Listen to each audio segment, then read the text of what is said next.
tarixdə yazılsa da 1738-ci ildə elan edilib, tam məxfi olaraq. Bütün övladların bir-birindən sonra Avropa ölkələrində hökmran olacaqlar.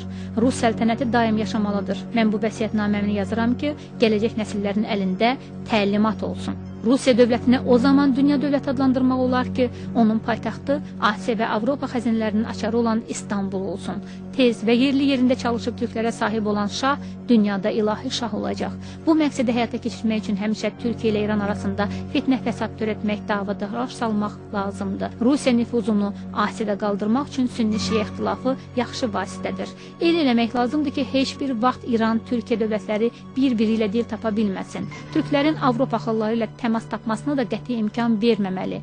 Əgər bu millət göz açıb öz hüquqlarını bir də qansa, bu bizə böyük zərbə olar.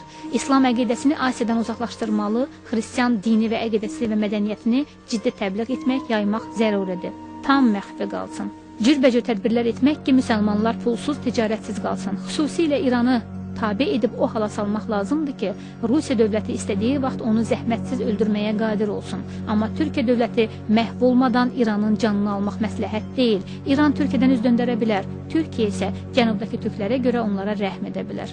Qafqaz xətti, Şah damar xətti mütləq əldə edilib, əldə saxlanılmalıdır. Biz bu damara Rusiyanın neşlərini ilişdirə bilsək, min əflatun belə çarəsiz qalar. Onda İran ölkəsi dəvə kimi müti, Türkiyənin isə axırıncı şöləsi sönəcəkdir. Vaxtı fövt etmədən Qafqazı zəbt və işğal edib İranın daxili hakimlərini özünüzə xadim və müti edərsiniz. Türkiyəni Avropadan mütləq ayırmalı, yaxın ölkələrdəki türklərin birləşməsinə qəti yol verməməli, Yunanlarla sülh və dostluq etməli, müharibə zamanı onlar sizə imdad edərlər. Yunanlar həmişə türklərdən zərər görüblər, onlara qarşı ittifaqa həmişə hazırlıqlıdırlar. Əgər bunlara tam əməl etsəniz və edə bilsəniz, bütün dünyaya sahib ola bilərsiniz. 1928-ci ildəki Rusiya ilə İran arasındakı bağlanmış Türkmənçay müqaviləsindən sonra iki yerə parçalanmış Azərbaycan istər cənubdan, istərsə də şimaldan işğal olundu. Qafqazı əldə edən Ruslar onlara bir qul kimi tabeliyində dayanan ermənilərə Azərbaycan torpaqlarından onlar üçün erməni vilayəti yaratdı. İrandan, Türkiyədən ermənilərin böyük axınla Qərbi Azərbaycanda Rusların köməyi ilə yaradılmış erməni vilayətinə köçləri başladı. Bu, qurulmuş hərəkət xətti böyük Ermənistan siyasətini hissə-hissə həyata keçirmək üçün ilkin başlanğıc idi. 1914-cü ildə 1-ci Dünya müharibəsindən istifadə edən ermənilər böyük Ermənistan siyasətini reallaşdırmağa çalışırdılar. Əsrlər boyu Türk torpaqlarında türklərin özünə divan tutan Andranik indi də 19-cu əsrin axırında nail ola bilmədikləri türk ərazilərinə geniş torpaqları ermənilərin ixtiyarına vermək üçün Rus zabitlərini belə heyrətləndirən vəhşiliklə misli görünməmiş soyqırım eləyirdi. O bu əraziləri türklərdən tam təmizləməklə həm Rusların imperiya siyasətinə xidmət edir, həm də onlara yol açırdı. Bu isə gələcəkdə Türkiyədə erməni dövləti yaratmağın əsas bəndlərindən biri idi. Osmanlı imperatorluğunda bu məqsədinə çatmayan erməni Andranik Azərbaycanın Naxçıvan və Zəngəzur bölgəsinə gələrək məqsədli şəkildə fəaliyyətini türklərin qətliyamına davam etdirməyə başladı. Andraniklə eyni vaxtda bolşevik kimi təqdim edilən Amazavs, Lalayan, Əmiryan da Azərbaycanın müxtəlif bölgələrində türk torpaqlarını türklərdən təmizləmək, özü də heyvani ehtirasla vəhşiliklər törədərək türk yoxdur, onun torpaq problemi də yoxdur siyasətini həyata keçirməyə başladılar. Və bu şuarla Böyük Ermənistan üçün digər ərazilər uğrunda daha amansız qırğınlara əl atdılar. Çox qəribədir ki, son vaxtlara qədər bütün xalqların xilaskarı kimi tanınan bolşeviklər 1917-ci ildə inqilabi çevriliş eləsələr də, yəni milli azadlıq və demokratiya şüarları ilə bölünməz Rusiya eşqi ilə yaşayan bolşeviklər əslində əqidəcə babalarına sadiq qaldılar. Yəni onlar əslində müstəqil dövlətini qurmaq istəyən məmləkətlərə qarşı çox amansızlıqla müqavimət göstərdilər. İllah da ki, Azərbaycana qarşı onlar bu arzunu bax elə burada öz beşiyindəcə boğmaq istəyirdilər və bu zaman onların karına birinci Pyotrun göstərdiyi Yunanlar uzaqda olduğundan onların karına bax ermənilər gəldi. İllah da ki, ermənilər özləri bu sevdada çox maraqlı idilər və heç olmasa ona görə ki, elə birinci Pyotrun dövründən Qafqazda məskunlaşan ermənilər burada öz Türk torpaqlarında öz vilayətlərini yaratmaq üçün gizli şəkildə təbii ki, müəyyən işlər aparırdılar və Qafqaza gələn bolşeviklərlə bərabər erməni keşişləri ilə bərabər erməni generalları da əslində bax bu siyasətə qulluq edirdilər və bizə məlum olan Rus-İran müharibəsindən sonra Azərbaycan torpaqlarında yaradılan erməni vilayəti də əslində bax elə bu siyasətin bir tərkib hissəsi idi. Şaumyan erməni xalqı heç bir zaman öz səltənətini yaratmaq arzusunda olmamışdır fikrini tez-tez təkrar etsə də əslində erməni xalqı heç bir vaxt öz səltənətini yaratmaq arzusundan əl çəkməmişdir işini görürdü. Qatı millətçi Şaumyan bir bolşevik kimi Rusiyaya tapınaraq bu erməni millətinin də öz müqəddəratını həll etmək uğrunda çalışmasını arzulayır. Mərkəz Stepan Şaumyanı Bakıda xüsusi səlahiyyətli fövqəladə bolşevik komissarı təyin etdi. O Şaumyan ki, Bakı Sovetinin iclasında heç kimdən və heç nədən çəkinməyərək deyirdi, Bakı Zaqafqaziyada vətəndaş müharibəsinin başlıca mərkəzinə və istehkamına çevrilməlidir. Avam müsəlman bizlərsə ona əl çalırdıq.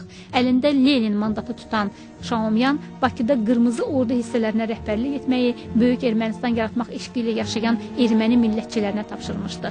Hər iki tərəf öz məqsədinə yetmək üçün uğurlu ittifaqa girdi. Bədbəxt və Sadəlöv Nərimanov erməni daşnaqlarının əməllərini Leninə məruz eləyərək ondan imdad diləyirdi. O doğrudan da xalqların xilaskarı Leninə ümid eləyirdi. Şaumyan isə tapşırığa layiqli hazırlaşmışdı. Məhz bu bolşevizmi qəbul etmək istəməyən millətçi Türklərin qırğın planı artıq hazır idi. Bu sahədə o daşnaqların ən görkəmli lideri olan Andranik, Mikayan, Amazavs, Lalayan, Saakyan, Əmriyan və başqa daşnaqlar da yardımçı idilər. Ən maraqlısı isə o idi ki, Şaumyanı nəinki Bakı Sovetindəki daşnaq əqidəli bolşeviklər, nəinki özünü dərk edən türkləri susturmağı dövlət siyasətinə çevirmək istəyən rus şovinistləri, Erməni Milli Komitəsi, hətta yerli hakimiyyət də dəstəkləyirdi. 1918-ci ilin mart qırğınları, mən bu qırğınları qətliam adlandıracağım. Bu qırğınlarda, bu qətliamda imperiya bütün bax bu siyasətini əslində ermənilərin, daşnaqların köməyi ilə həyata keçirtdi. Və əslində imperiya burada, daha doğrusu mərkəz özünə bu məmləkəti, bu dövləti tabe etdirməyi qarşısına məqsəd qoydu və bunun üçün bütün vasitələri məqbul saydığından daşnaqlar bu məmləkətdə törətdiyi qırğınla nəinki ürəklərindəki türklərə qarşı nifrətini boşaldır, həm də Böyük Ermənistanın ərazi genişliyini işləyirdilər. Bundan da başqa böyük sahibin, əsas sahibin onlara verəcəyi pay haqqında düşünürdülər. Bu isə təbii ki, Azəri Türk torpaqlarında erməni vilayətinin yaradılması demək idi. Şaumyanın bolşevizm bayrağı altında həyata keçirdiyi soyqırım nəticəsində 10 minlərlə Azəri Türk öldürüldü.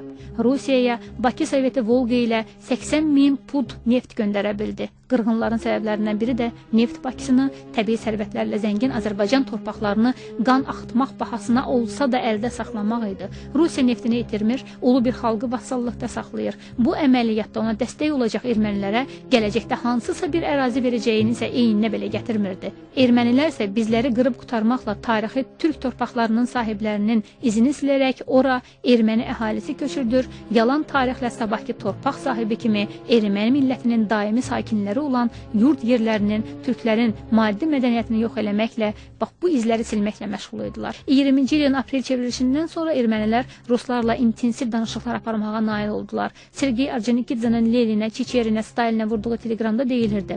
Mənim fikrimcə, Qarabağ və Zəngəzuru təcili olaraq Azərbaycana birləşdirilməlidir. Mən Azərbaycanı məcbur edərəm ki, bu vilayətlərə muxtariyyət versin, müqavilədə göstərilməmək şərti ilə. Azərbaycan qəzetinin 1920-ci il 2 aprel tarixi nömrəsində dərc olunmuş Ermənistan birləşir məqaləsində isə Qars, İrəvan, Naxçıvan, Zəngəzur və Qarabağ Ermənistanın xəritəsinə daxil edilib. İndi isə onu həyata keçirirlər.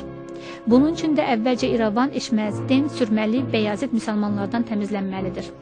Sovet hakimiyyəti ermənilər üçün əsrlərlə düşündüklərini həyata keçirməyə imkan yaratdılar. Ermənistan sovetləşdikdən sonra SSR-i bəyan edir. Sovet Ermənistanı ilə Sovet Azərbaycan arasında heç bir sərhəd mövcud deyil. Naxçıvan və Zəngəzur Ermənistana keçir. Qarabağın dağlıq hissəsinə isə öz müstəqilliyini təyin etmək hüququ verilir. Qərarda bu deklarasiyanın elanı isə Nəriman Nərimanova tapşırılır. Dekabrın 1-də Ermənistanda Sovet hakimiyyətinin qələbəsinə həsr edilmiş təntənəli iclasda Nərimanov deyir: Dağlıq Qarabağın zəhmətkeş kəndlilərinə öz müqəddəratlarının təyini üçün tam hüquq verilir. Özünü Qafqazın əsl sahibi kimi aparan Sergey Orjonikidze isə elə həmin iclasda Nərimanovun çıxışını qəsdən təhrif eləyərək deyir: Nəriman Nərimanovun çıxışı çox xarakterikdir. Zəngəzur, Naxçıvan, Qarabağ sözlərinin mənasını anlamaq istəməyən ruslar üçün bunun heç bir əhəmiyyəti yoxdur. Hansısa Zəngəzur, məhsulsuz dağlar, suyu yox, çörəyi yox, orada axı heç nə yoxdur. Hansısa dağlıq Qarabağ, nə var axı bu Qarabağda? Heç nə yoxdur. Bax, yoldaş Nərimanov deyir, onları özünüz üçün götürün. Nərimanovun isə Orconikidzelərin, Şaumyanların, Sarkislərin, Srebrovskilərin yanında səsi eşidilmirdi, lap bağırsa da. Və 23-cü ilin 7 iyununda Bakıda imzalanmış dekret Dağlıq Qarabağla bağlı qərarı tam bərkitdi. Cəmi bir ay sonra Dağlıq Qarabağın paytaxtı Şuşadan Xankəndinə, daha bir neçə ay sonra isə Xankəndi adı qədim ərazinin qədim adı dəyişilərək Daşnak erməni Stepan Şaumyanın adı verildi. Əlbəttə ki, ruslara verilən məruzədə isə Stepanakert Bakı kommunasının erməni bolşevikinin adının əbədiləşdirilməsi ifadəsi vardı. Ancaq 24-cü ildə qanuni status alan Dağlıq Qarabağ Muxtar Vilayəti sonradan erməni tarixçiləri tərəfindən həmişə Ermənistanın tərkibində ola-ola Azərbaycan muxtariyyətini daşıdığı göstərilirdi. 1930-cu illərə tərtib edilən xəritələrdə Laçın dəhlizi adlanan ərazinin Dağlıq Qarabağ Muxtar Vilayətinə və təbii ki, Ermənistana aid olduğu halda Azərbaycanın ərazisi kimi təqdim edilməsinə etirazlarında israrlı idilər. Və 1963-cü ildə Xruşyova göndərilən teleqramda 2500 Qarabağ erməniləri Bakının bütün mövqe və qərarlarını rədd edərək Azərbaycandan imtina etdiklərini bildirirlər. Moskva cavab vermədikdə ermənilər Qarabağda özbaşınalıq törədərək 18 Azərbaycanlıya xəsarət yetirdilər.